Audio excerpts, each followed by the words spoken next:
예수 믿는 우리가 회복해야 될 여러 가지 중에 참 중요한 것이 있다면 이 예수님을 향한 그 간절함의 회복, 이게 참 중요하다고 생각하는데요. 똑같이 예배를 드려도 참 이 예배에 일하실 하나님에 대한 소망과 기대함, 또 이 간절함을 가지고 예배를 드리는 분하고 그런 간절함과 열망 없이 예배를 드리는 것은 그 결과에서 많은 차이가 납니다. 그래서 오래 예수 믿은 사람일수록 또 교회 중직자일수록 이 주님을 향한 간절함을 회복시켜달라는 기도가 필요한데요. 바로 오늘 본문에 이런 절박감과 이런 간절함을 가지고 주님을 찾는 한 여인이 등장합니다. 이 여인은 그 혈루증이라는 병을 갖고 있었는데요. 그 하혈이 멈추지 않는 일종의 부인병인 것 같습니다. 오늘 본문 마가복음 5장 25절 26절에서 이런 내용을 다루고 있는데요. 12일에 혈루증으로 알아온 한 여자가 있어 많은 의사에게 많은 괴로움을 받았고 가진 것도 다 허비하였을 때 아무 효용이 없고 도리어 더 중하여졌던 차에 이게 어떤 상황인지 아시겠죠? 보니까 그 당시 의술로는 이 여성이 가진 병이 불치병인 거예요. 그래서 좀 재미있는 표현이 나오지 않습니까? 많은 의사에게 많은 괴로움을 받았고 가진 것도 다 허비하였지만 아무 효용이 없고 이 의사를 만나보고 저 의사를 만나보고 돈 아끼지 않고 막 고침 받으려고 그렇게 애를 썼는데 그 상태가 점점 더 나빠지는 겁니다. 그리고 이렇게 12년이라는 세월 동안 그 병 때문에 고통을 받는 이것도 너무나 힘든데요. 더군다나 그 당시 그 유대 정결법에 의해서 이 여인은 부정한 사람으로 취급이 돼가지고 격리가 돼야 하는 이런 참 말로 다 할 수 없는 고통에 빠져있는 여인입니다. 이런 아픔을 가진 여인이 본문 27절입니다. 예수의 소문을 듣고 무리 가운데 끼어 뒤로 와서 그의 옷에 손을 대니 이렇게 12년 동안이나 병으로 고통받던 이 여인이 예수님의 옷자락을 만져 고침을 받았다. 이런 간단한 내용인데 오늘 저는 이 본문에서 먼저 아주 중요한 포인트 하나를 다루고 넘어가길 원하는데요. 자, 24절을 보십시오. 이에 그와 함께 가실새 큰 무리가 따라가며 에워싸 밀더라. 세번역으로 보니까 큰 무리가 뒤따라오면서 예수를 밀어냈다. 그러니까 지금 이 혈루증을 앓은 이 여인만 예수님의 옷자락을 만진 게 아니고요. 많은 군중들이 예수님의 옷자락에 손을 대려고 막 서로 밀치고 땡기고 하면서 예수님까지 밀치는 그런 상황이에요. 근데 제가 여기서 짚고 넘어가고자 하는 포인트가 뭐냐 하면은 아니 그렇게 수많은 사람들이 예수님의 몸에 손을 댔는데 어떻게 고침받은 사람은 그 기적을 경험한 사람은 이 여자 한 사람인가? 여러분 이게 왜 중요합니까? 오늘도 수많은 사람들이 이 예수님의 옷자락을 잡는 심정으로 예배드리러 교회 오는 거 아닙니까? 근데 어떤 분은 너무나 간절한 마음으로 너무나 절박한 마음으로 나와서 오늘 본문에 이 옷자락을 만져 고침을 받는 여인처럼 이 예배 가운데 놀라운 은혜를 경험하는 분이 계시는가 하면 그런 경험을 전혀 못하시는 분들이 있는데 과연 이 차이는 어디에 있는 건가?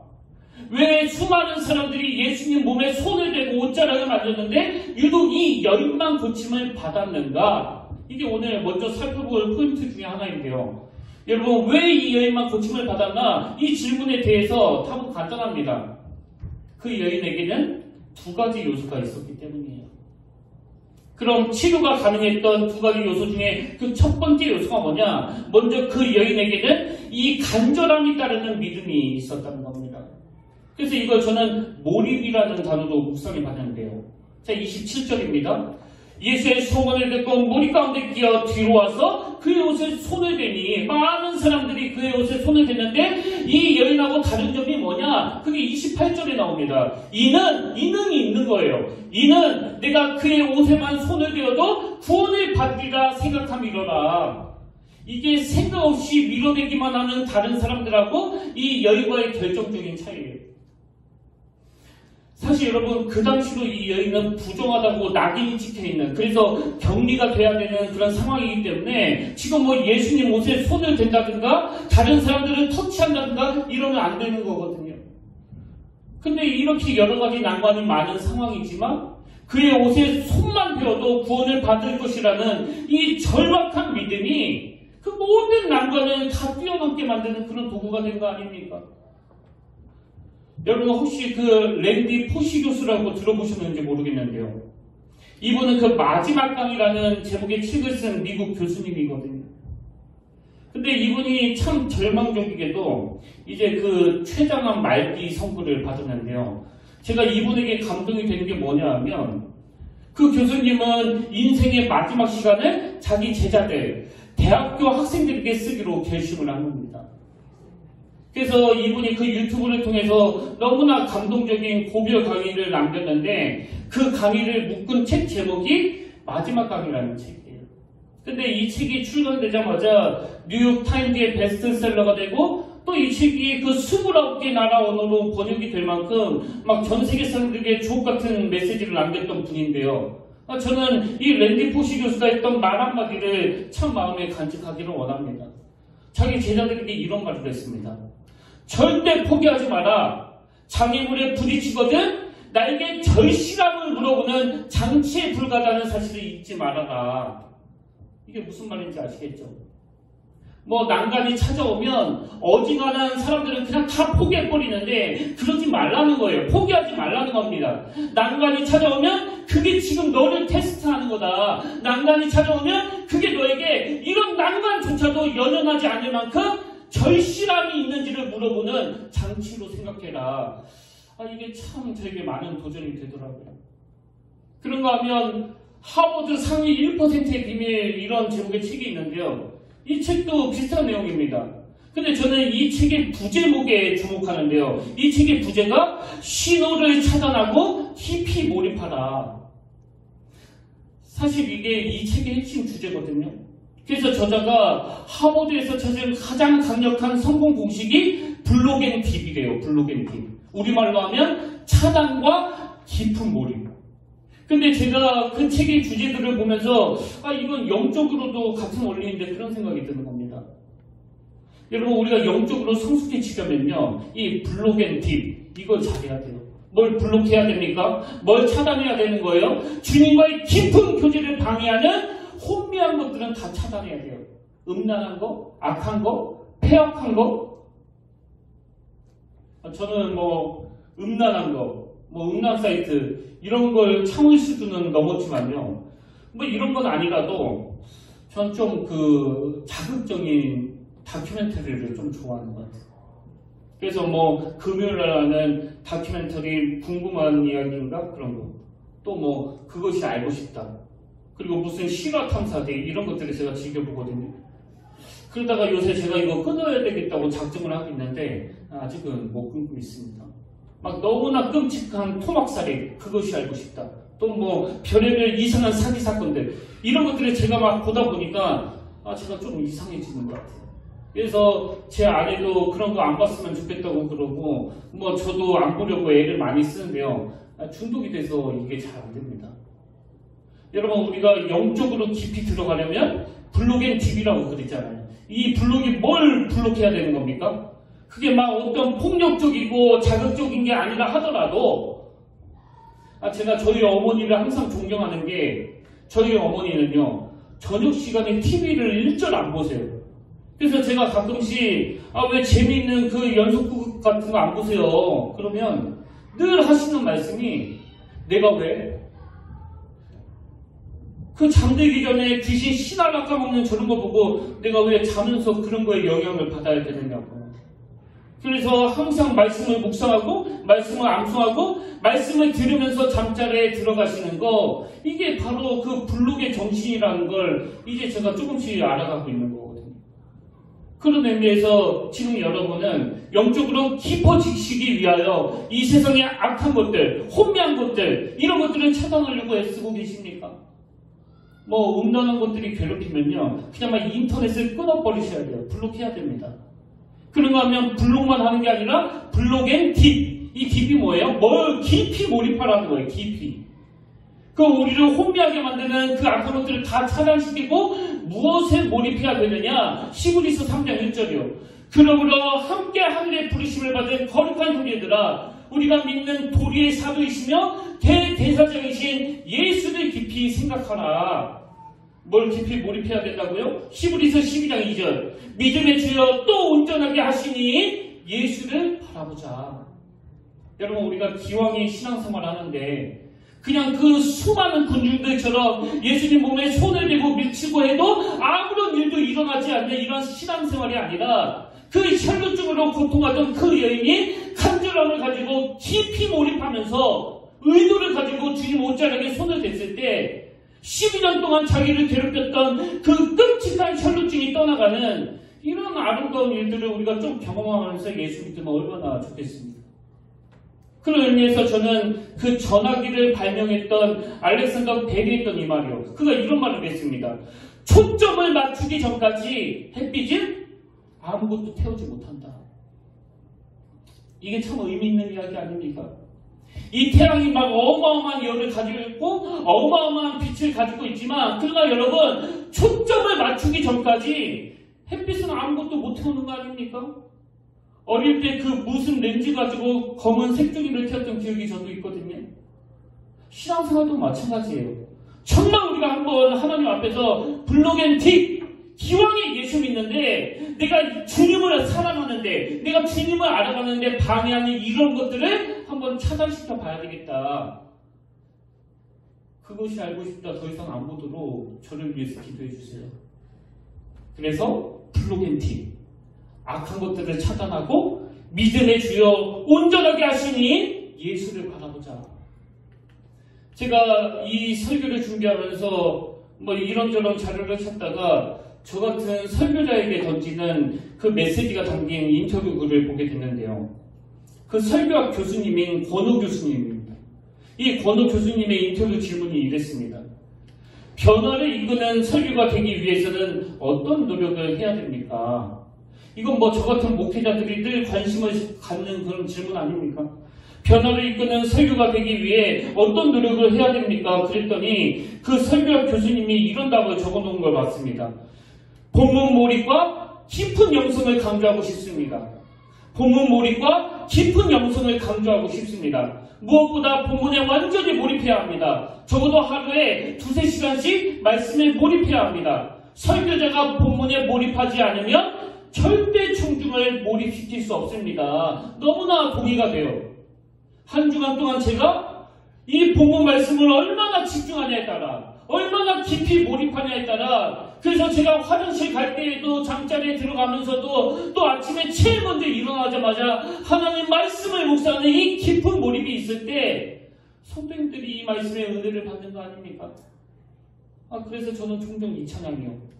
전능하신 나의 주 하나님은 능치 못하실 일 전혀 없네. 제일 먼저 나오는 선포가 이거 아닙니까? 전능하신 나의 주 하나님은 능치 못하시는 일이 없는 분임을 나는 믿습니다. 근데 여러분 그 수많은 군중들처럼 주님 몸을 만지고 미치는데도 불구하고 이런 능력을 잘 경험하지 못하는 거 그리고 유독 그 혈루증을 앓던 이 여인만이 그 주님의 옷자락을 만지면서 그분의 능력을 경험할 수 있었던 그 결정적인 차이가 이 찬양 후렴구에 있잖아요. 주의 말씀 의지하여 깊은 곳에 금을 던져 오늘 그가 놀라운 일을 이루시는 것 보라. 주의 말씀 의지하여 믿음으로 금을 던져 믿는 자에겐 능치 못함 없네. 여기 보니까 2가지 조건이 있네요. 주의 말씀 의지하여 어디로요? 깊은 곳에 금을 던져. 주의 말씀 의지하여 무엇으로요? 믿음으로 금을 던져. 그런데 예전에 우리가 자주 불렀던 그 찬송가 302장 3절에 보니까 많은 사람이 얕은 물가에서 저 금마다 가려다가 찰싹거리는 작은 파도 보고 마음 약하여 못 가네. 저는 저 찬양을 떠올리면요, 그 예전에 유치부 아이들 데리고 그 바닷가로 놀러 갔던 때가 생각나요. 그 아이들 데리고 그 바닷가에 놀러 갔는데요, 애들이 그 백사장에서 놀다가 막 파도가 밀려와서 이 무릎에 딱 닿으면 막 신나가지고 와 막 소리치면서 막 왔다 갔다 하는데, 그거 몇 번 왔다 갔다 해놓고 다녀와서 자기는 해수욕 다녀왔다는 거예요. 해수욕. 여러분, 지금 우리의 신앙생활이 그런 거 아닙니까? 발 하나는 세상에, 발 하나는 성령의 은혜의 물결에 담가놓고 그 무릎까지도 안 오는 파도 찰싹찰싹 경험하고선 그 해수욕 다녀왔다고 말하는 것과 같은 신앙생활이라면 좀 곤란한 거 아닙니까? 그래서 주의 말씀을 의지하여 깊은 곳에 금을 던져. 저는 이 깊이의 문제에 있어서 날마다 고심하고 날마다 괴로운 사람이에요. 이렇게 주일 예배가 다 끝나고 집에 들어가면 뭐 마음이 시원하고 흔쾌할 때보다는 괴롭고 답답할 때가 훨씬 더 많습니다. 아니, 하나님의 말씀은 심령 골수를 찔러 쪼개기까지 하시는 깊고도 깊은 말씀이라고 그러는데, 이 12년 혈루증을 앓았던 그 여인을 단번에 치료해 주시는 그 능력의 기록이 여기 성경에 담겨 있는데, 왜 나는 설교가 이렇게 얕은가? 왜 내 설교는 좀 더 능력으로 나타나지 못하는가? 뭐 이런저런 어려움을 안고 살아가는 저와 여러분이 이 말씀의 능력으로 그것을 극복해내고 치유받는 이런 일이 왜 잘 안 일어나는가? 여러분, 제가 그런 문제로 괴로워하고 고민하고 있다면 말씀을 듣는 성도님들은 뭘 괴로워해야 됩니까?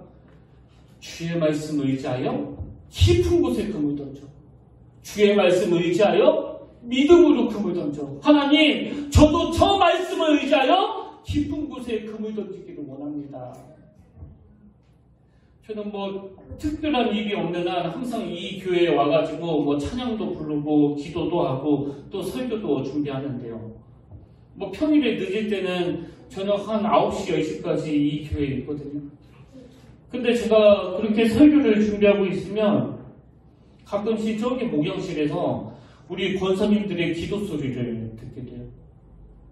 그 일 마치자마자 오셔가지고 자기의 기도 제목을 가지고 하나님을 얼마나 애절하게 부르짖는지, 오늘 혈루증을 앓고 있던 이 여인이 바로 그런 상태예요. 내가 정말 하나님께 깊이 몰입해야 되겠다. 내가 정말 집중해서 하나님의 은혜를 받아야 되겠다는 그런 절박한 마음을 가지고 이 옷자락을 잡을 때 거기에 능력이 나타나는 줄로 믿으시길 바랍니다. 이게 12의 혈루증을 앓았던 여인이 고침을 받을 수 있었던 첫 번째 요소고요. 그런가 하면 이 여인의 병이 치료될 수 있었던 두 번째 요소가 있는데, 그 여인에게는 바로 행동이 따르는 믿음이 있었다는 겁니다. 행동이 따르는 믿음. 자, 27절, 28절입니다. 예수의 소문을 듣고 무리 가운데 뛰어 뒤로 와서 그의 옷에 손을 대니, 여러분 지금 많은 군중들은 여기까지밖에 없는데요. 이 여인은 그 다음 28절이 있습니다. 이는 내가 그의 옷에만 손을 대어도 구원을 받으리라 생각함이러라. 그는 먼저 생각을 했고 깊이 몰입했고, 그리고는 그 깊이 몰입한 생각을 행동으로 옮겼다는 겁니다. 여러분, 만약에 그날 이 여인이요, 나는 저 예수님 옷자락만 만져도 내 병이 나을 것이라고 나는 믿는다, 그러고는 안 만졌다고 치자고요. 그럼 병 고침을 못 받는 거 아닙니까? 지금 이 시대가 말씀을 깊이 묵상하지도 않고 또 살펴보지도 않는 이런 풍토도 너무나 기탄스럽지만, 더 가슴이 아픈 거는 말씀을 깊이 묵상하면서도, 그래서 막 은혜를 받으면서도 그게 행함으로 잘 연결되지 않는다는 거, 이게 참 마음을 아프게 하는 거 아닙니까? 여러분, 주님의 그 주옥 같은 산상수훈이요, 맨 마지막에 이렇게 말씀을 끝냅니다. 마태복음 7장 24절. 그러므로 누구든지 나의 이 말을 듣고, 그 다음 보세요. 행하는 자는 그 집을 반석 위에 지은 지혜로운 사람 같으리니. 그런가 하면 정반대로 26절. 나의 이 말을 듣고 행하지 아니하는 자는 그 집을 모래 위에 지은 어리석은 사람 같으리니. 여러분, 그 주옥 같은 하나님의 말씀이 선포된 이후에 맨 마지막에 이 말씀을 주시는 주님의 의도가 뭐예요? 그 모래 위에 지은 집처럼 한순간에 몰락해버리는 그런 비참한 인생이 되지 않기 위해서는 먼저 말씀이 들려야 되고, 그리고 그 들려진 말씀에 순종하며 행하는 자가 되어야 한다는 거거든요. 그래서 2000년의 세월이 지나 오늘 이 시대에도요, 주님이 찾으시는 분은 한결같이 이런 사람입니다. 오늘 본문 32절. 예수께서 이 일 행한 여자를 보려고 둘러보시니. 예수께서 이 일 행한 여자를 보려고 둘러보시니. 여러분, 주님은 지금 이 시간에도 자기를 위해 예배드리는 수많은 사람 중에 유난히 주목하는 분이 계세요. 그게 누굴까요? 주님이 유난히 주목하시는 분은 이 혈루증 환자와 같이 절박한 마음을 가지고 그 주님 앞에 나아가는 사람, 그리고 행동하는 믿음으로 주신 말씀을 삶에서 실천하는 사람. 그래서 저는 이 두 가지 요소, 간절함이 따르는 믿음, 행동이 뒤따르는 믿음, 이 두 가지가 능력이 되어서 여러분 12년 동안 그 여인을 괴롭혔던 혈루병이 치유되는 사건이 오늘 본문에 기록되어 있다면 저는 이 말씀을 준비하는 내내 주님 앞에 이런 사모하는 마음이 있는 거 아닙니까? 하나님, 오늘 이 여인처럼 예배 중에 육신의 병이 떠나가고 다시 회복되는 사건이 일어나기를 원합니다. 아니요, 일어날 줄로 믿습니다. 이 여인처럼 지금 어떤 병으로 오래 투병하는 성도님들이 이 예배를 드리는 가운데 깨끗이 고침받는 사건이 일어날 줄로 믿습니다. 그런가 하면 그 마음의 병, 지금 현대인들이 이 마음의 병을 너무나 많이 갖고 사신다고 하는데 오늘 예배 가운데 그 혈루증 여인을 고치시는 그 주님의 능력이 우리 모든 성도님들의 아픈 마음을 치유해 주시기를 주님 이름으로 축원합니다. 예배 드리는 가운데 가정이 회복되기를 바랍니다. 부부간에 이런저런 오해로 이런저런 어려움으로 갈등을 겪는 가정마다 예배 가운데 치유의 역사가 일어나기를 바랍니다. 여러분, 우리가 정말 이런 일을 사모한다면 고린도전서 1장 18절 십자가의 도가 멸망하는 자에게는 미련한 것이요 구원을 받는 우리에게는 하나님의 능력이라. 십자가의 도가 멸망하는 자들에게는 미련한 것이요 구원을 받는 우리에게는 하나님의 능력이라. 이 하나님의 능력을 맛보고 경험하면서 신앙생활하는 저와 여러분들 되시기를 바랍니다. 근데 여러분, 여기서 한 가지요. 이렇게 그 여인처럼 눈에 보이는 육신의 질병을 고침받는 것도 중요하지만요, 오늘 본문에 보면 그것보다 더 귀한 게 있습니다. 자, 30절에 보십시오. 예수께서 그 능력이 자기에게서 나간 줄을 곧 스스로 아시고 무리 가운데서 돌이켜 말씀하시되 누가 내 옷에 손을 대었느냐 하시니, 사실 여러분, 주님은 다 아시지 않습니까? 누가 옷자락에 손을 대었는지 전지전능하신 주님은 다 아세요. 근데 예수님은 왜 이런 질문을 모든 사람들 앞에서 공개적으로 선포하시느냐? 여러분, 누가 내 옷에 손을 대었느냐, 이 질문은요, 그 여인이 고침받은 후에 해야 될 일이 있기 때문에 주님이 그 여인을 불러 세우기 위한 질문이에요. 그 여인이 육신의 질병을 고침받는 것도 중요하지만 두 가지 해야 되는 일이 있는데요. 그 첫 번째가 뭐냐? 능력의 주님과의 관계 맺기입니다. 능력의 주님과 관계 맺기. 주님이 누가 네 옷에 손을 대었느냐 그랬더니 그 여인이 부들부들 떨며 주님 앞에 무릎을 꿇습니다. 33절. 여자가 자기에게 이루어진 일을 알고 두려워하여 떨며 와서 그 앞에 엎드려 모든 사실을 여쭈니, 여러분, 여기 그 여인이 부들부들 떨었다는 건 이 육신의 질병을 단번에 고쳐주시는 놀라운 메시아, 그 주님의 능력을 경험했기 때문에 나오는 그 두려움이에요. 그 경외감입니다. 그랬더니 34절 핵심 말씀이에요. 예수께서 이르시되 따라, 예수께서 이르시되 따라, 내 믿음이 너를 구원하였으니 평안히 가라. 뭐 여인이여가 아니에요. 여인이여가 따라예요. 따라.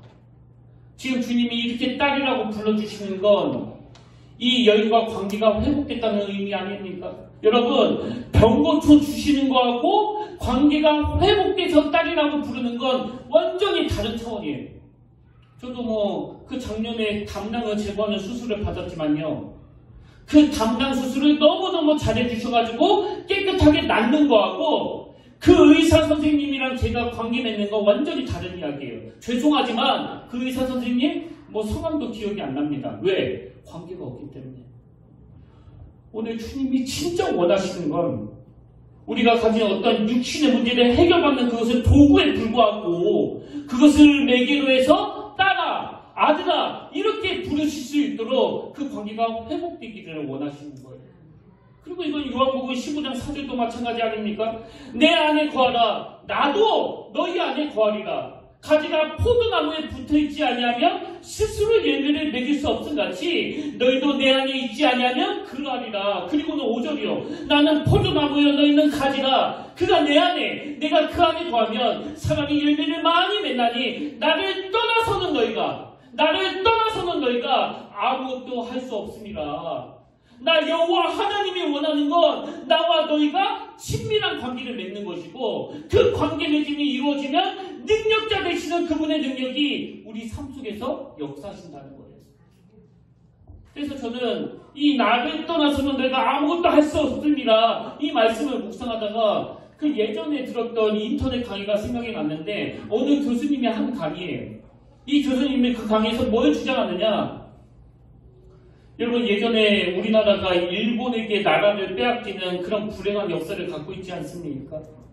근데 놀랍게도 또 불행하게도요, 우리나라가 일본에게 나라를 빼앗기는 과정에서 단 한 번도 제대로 된 전투전쟁을 벌이지 못하고 나라를 빼앗겼다는 겁니다. 그럼 왜 그런 일이 일어났느냐? 우선 이 무기 자체가 비교가 안 됐다는 거예요. 그 당시 일본군의 주력 무기가 무라타 소총이라는 건데요. 이 총은 원래 영국에서 개발된 그 스나이드 소총을 일본 군인들이 쓰기에 더 적합하도록 개량해서 만들어가지고, 여러분, 이 무라타 소총이 진짜 무서운 게 1분에 15발까지 발사할 수 있고 그 유효 사거리가 800m가 된다는 거예요. 근데 여기에 반해 그 조선 군인들이 가지고 있었던 총은 화승총인데요. 유효 사거리가 고작 120m예요. 임진왜란 때 썼던 거 그대로 썼답니다. 그러니까 여러분, 이게 전쟁이 되겠습니까? 적은 유효 사거리가 800m나 되는 총으로 쏴대는데, 그리고 그 촉각을 다투는 전쟁 중에 일본군은 엎드려서 장전도 하고 막 쏘기도 하는데, 이 화승총은 그 화약을 사용했기 때문에 그 장전하려면 항상 일어나서 해야 된다는 거예요. 이게 뭐 그냥 다 죽겠다는 거 아닙니까? 그러면서 이 교수님이 예를 하나 드는데요. 그때 우리 동학농민군이 이 화승총을 가지고 일본군과 전투를 벌였는데, 일본군 군사 기록에 의하면 그 전투에서 동학군 3만 명이 살해를 당했다는 겁니다. 근데 여러분, 우리 편이 일본군에 의해서 3만 명이 죽을 때 일본군은 몇 명 죽었는지 아십니까? 일본군 기록에 의하면 일본군 1명 죽었대요. 그리고 어떤 기록에는 2명 죽었다는 기록도 있답니다. 여러분, 이게 뭐 우리 군인이 일본군보다 뭐 왜소하고 힘이 없고 뭐 또 싸움을 못해서 그런 게 아니고요. 이건 무기의 차이 아닙니까? 저는 그 강의를 들으면서 뭐 목회자이다 보니까 이게 오늘 영적으로도 마찬가지 아닌가?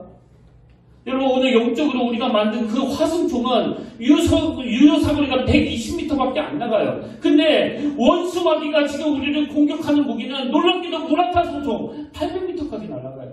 그래서 지금 다 무너지고 있는 거 아닙니까? 그래서 지금 한국교회가 그런 비참한 상태에 빠진 거 아닙니까?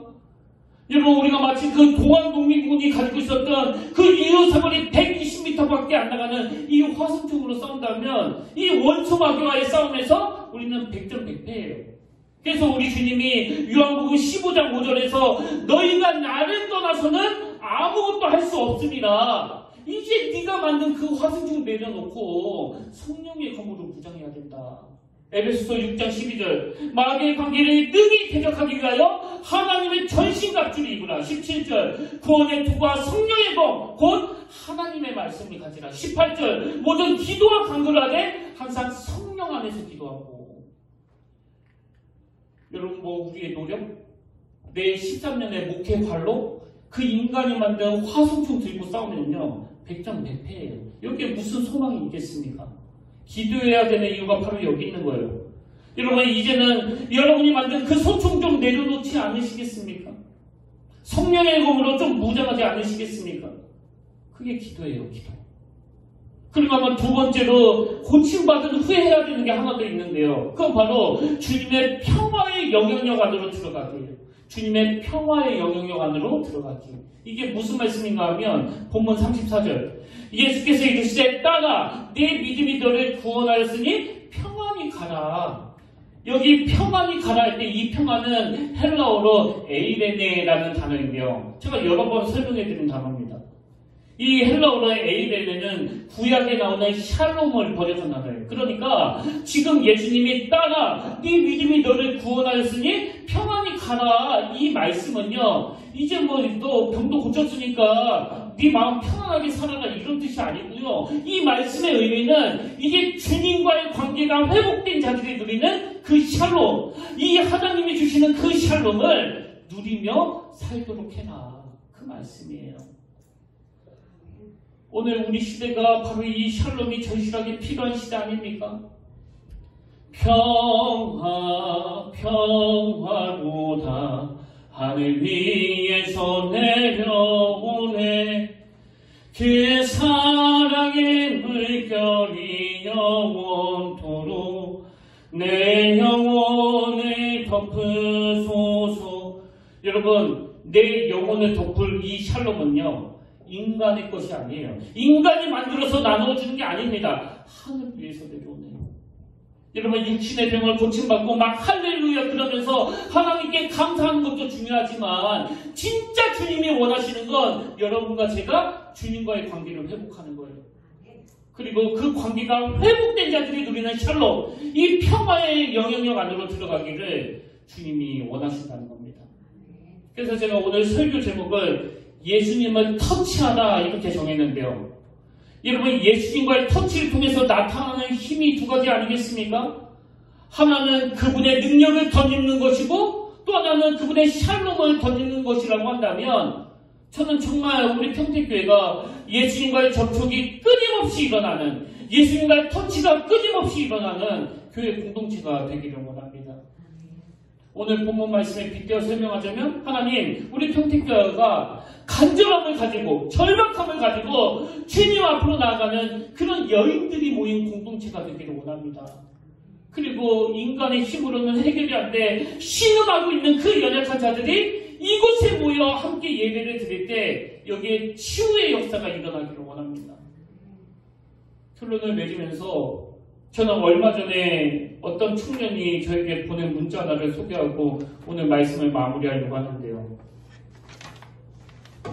이 청년이 제가 그 평상시에 계속 보내는 그런 설교 영상을 보면서 그때 제가 말씀을 전할 때 엄청 지쳐 보였었는지 아니면 제가 그 말씀 중간에 아버지 이야기를 꺼내면서 힘들다고 말했었는지는 잘 기억은 안 나는데요. 아마 이 청년이 저를 좀 위로하고 싶었나 봐요.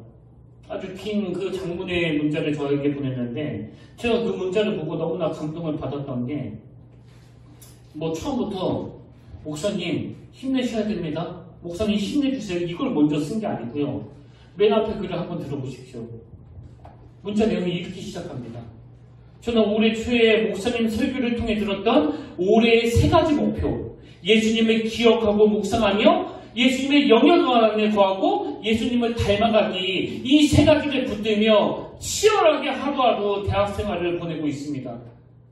대학에 들어온 후에 마주하게 되는 음란하고 타락한 세상의 문화와 대중 흐름에 흔들리지 않도록 매일 아침마다 예수님께 은혜를 구하며 하루를 시작합니다. 그럴 때마다 참 신기하게도 때로는 주님께서 하루를 살아갈 수 있는 힘과 지혜 주심을 체험하며 때로는 말씀으로 위로 주심에 감사하며 참 기쁜 한 주를 보내고 있습니다. 그러면서 이제 제 설교를 통해서 어떤 은혜를 받았는지를 쭉 설명하고는 이제 맨 뒷부분에서 목사님을 위해서 기도합니다. 항상 말씀으로 승리하시기를, 그리고 평안하시기를 예수님의 이름으로 축복합니다. 이 청년의 위로 문자가 저에게 감동이 됐던 건요, 처음부터 인간의 말로 목사님 화이팅, 목사님 힘내세요가 아니에요. 지금 목사님의 말씀을 통해 대학생활을 하고 있는 저도 그 말씀으로 힘을 얻어 살아가고 있는데 당연히 목사님도 이 말씀을 통해 힘을 얻으셔야 되는 거 아닙니까? 목사님을 응원하고 사랑하는 그 사람들을 위해서 목사님 꼭 힘내주시길 바랍니다. 이게 너무나 감동이 되는 거예요. 지금 한국교회가 위기를 만난다느니 어려움에 빠졌다든지 하지만 이런 소망이 있는 청년들이 지금도 곳곳에 있기 때문에 저는 여기에 희망이 있다고 생각합니다. 여러분, 인간이 말로 하는 위로도 중요하지만 내가 다시 일어설 수 있는 동력은, 내가 다시 힘을 낼 수 있는 동력은, 그리고 끊임없이 우리가 주님을 접촉하면서 그분의 능력을 공급받아야 되는 이유는 평화로다 하늘 위에서 내려오네. 하나님이 우리에게 이 샬롬을 덧입혀 주시기 때문이에요. 저는 오늘 저와 여러분이 이 인간의 어떤 공격으로도 무너뜨릴 수 없는 하나님이 주시는 이 샬롬을 붙잡고 주신 사명을 잘 감당하시기를 주님 이름으로 축원합니다. 그래서 저는 이 찬양이 오늘 설교를 잘 정리해 준다고 생각하는데요. 오늘 말씀을 기억하시면서 우리 가사를 생각하면서 이 찬양 함께 불러보기를 원합니다. 수많은 무리들 주여 그분을 주님의 따르네 우리 간절함으로 비행처럼 우리 절박함을 가지고 주님 앞에 나가기 원합니다.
능치 못하실 일 전혀 없네. 능치 못하실 일 전혀 없네. 우리의 모든 한글도 우리의 모든 생각도 우리의 모든 꿈과 모든 소망 신실하신 나의 주 하나님은 우리의 모든 괴로움 바꾸시네. 우리의 모든 괴로움 바꾸시고 내가 나를 행하시고 내가 내게 행하시고 지금 나를 일으키시니 내게 잘하고 주의 말씀을 위하여 주의 말씀을 위하여 깊은 곳에 길을 걷고 오늘 그가 놀라는 일을 하시며 주의 말씀을 위하여 믿음으로 길을 걷고 믿는 자에게 끊지 못하여 살던 주의 말씀을 위하여 주의 말씀을 위하여 깊은 곳에 길을 걷고 오늘 그가 놀라는 일을 하시며 주의 말씀을 위하여 믿음으로 길을 걷고 믿는 자에게 끊지 못하는데. 아멘. 살리신 하나님 아버지, 이 시간 하나님의 은혜를 구하며 기도하며 하나님 아버지 앞으로 나아갑니다. 오늘 수많은 사람들이 주님을 만나고 수많은 사람들이 주님의 옷자락에 손을 대지만 치료가 일어나고 회복이 일어나며 그 마음의 소원이 해결되는 사람은 많지가 않습니다. 말씀을 전하는 저부터가 참 고민과 염려가 많은 이 혈루증 환자 같은 상태입니다. 그러나 아버지, 오늘 우리 성도님들이 이 의사를 찾아가고 저 의사에게 도움을 구해도 근원적으로 병이 낫지 않아 간절하고 절박한 마음을 가지고 오늘 이 자리에 모였다 한다 할 때 주님 옷자락에 손을 대어 고침받았던 그 예처럼 하나님 이 예배가 사건이 되게 해주셔서 치유의 역사가 일어나게 하여 주시옵소서. 오늘 양과 진리로 예배하는 사랑하는 주님의 자녀들에게 그 회복의 역사가 나타나게 하여 주시옵소서. 하나님 오늘도 주님 앞에 빈손으로 나오지 아니하고 귀한 예물을 올려드리게 하시니 감사드립니다. 아버지, 이 헌금이 5,000명을 먹이고도 남는 오병이어 기적의 도구가 된 그 어린아이의 도시락이 되게 하여 주시고 참 이 시대와 민족과 다음 세대를 섬기는 하나님의 능력을 덧입는 주님의 자녀들이 되게 하여 주시옵소서. 그렇게 인도해 주시는 주님께 감사드리옵고 예수님 이름으로 간절히 기도드립니다. 아멘. 이제 우리 다 자리에서 일어나셔서 우리 오래간만에 이 찬양 함께 불러보기를 원하는데요. 내게 허락하신 시련을 통해 나의 믿음 더욱 강하게 자라나고 오늘 그 혈루증으로 고통받는 여인이 주님의 옷자락을 만지면서 그 주님의 치유자 되심을 경험한 것처럼 오늘 저와 여러분 앞에 이 가로막고 있는 그 난간은 결코 하나님보다 큰 존재가 아닙니다. 아무리 높은 장애물이 있다고 할지라도 그 장애물보다 크신 하나님, 그 신실하신 하나님을 향한 믿음이 일어날 때 그 난간을 뚫어내는 살아있는 능력을 반드시 경험하게 되실 줄로 믿습니다. 우리 가사를 생각하면서 우리 믿음을 함께 입술로 선포하기를 원합니다.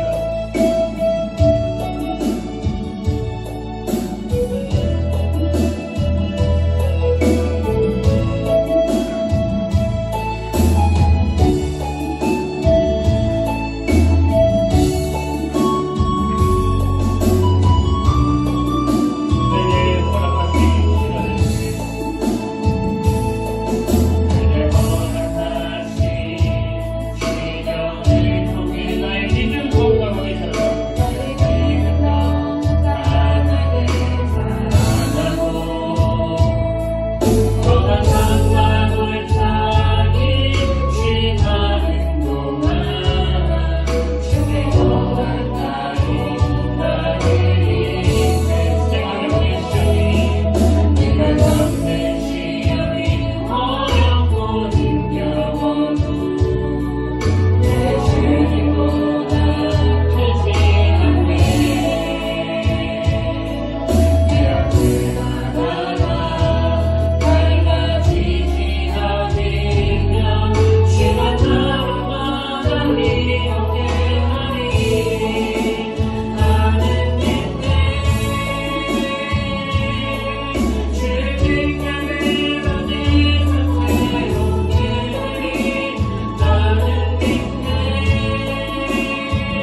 아버지, 오늘도 12년 참 고침을 받지 못해 눈물로 세월을 보내며 혈루병 문제를 해결하려고 애썼던 사람들이 이 자리에 모였습니다.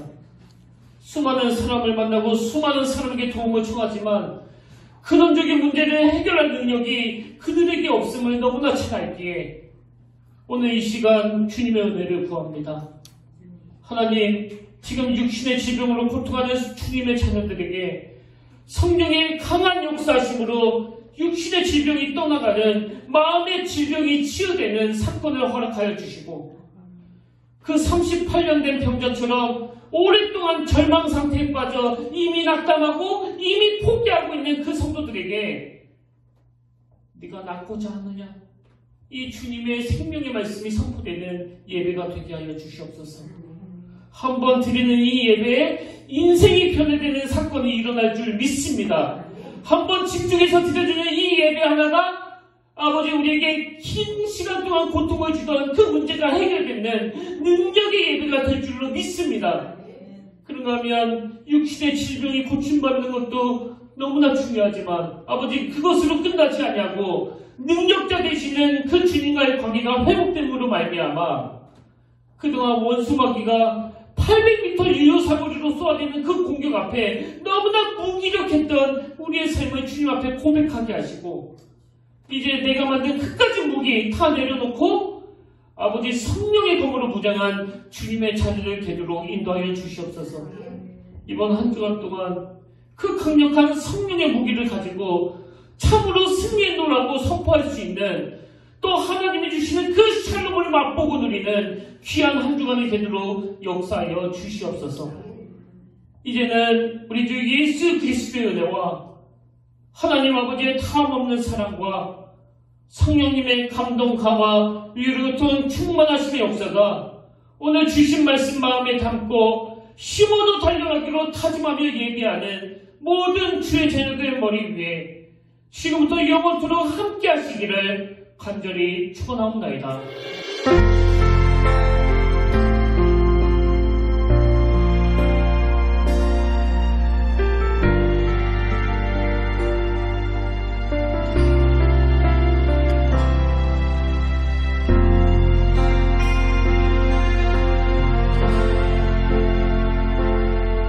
지금 서 있는 이곳에서 높임을 받으소서.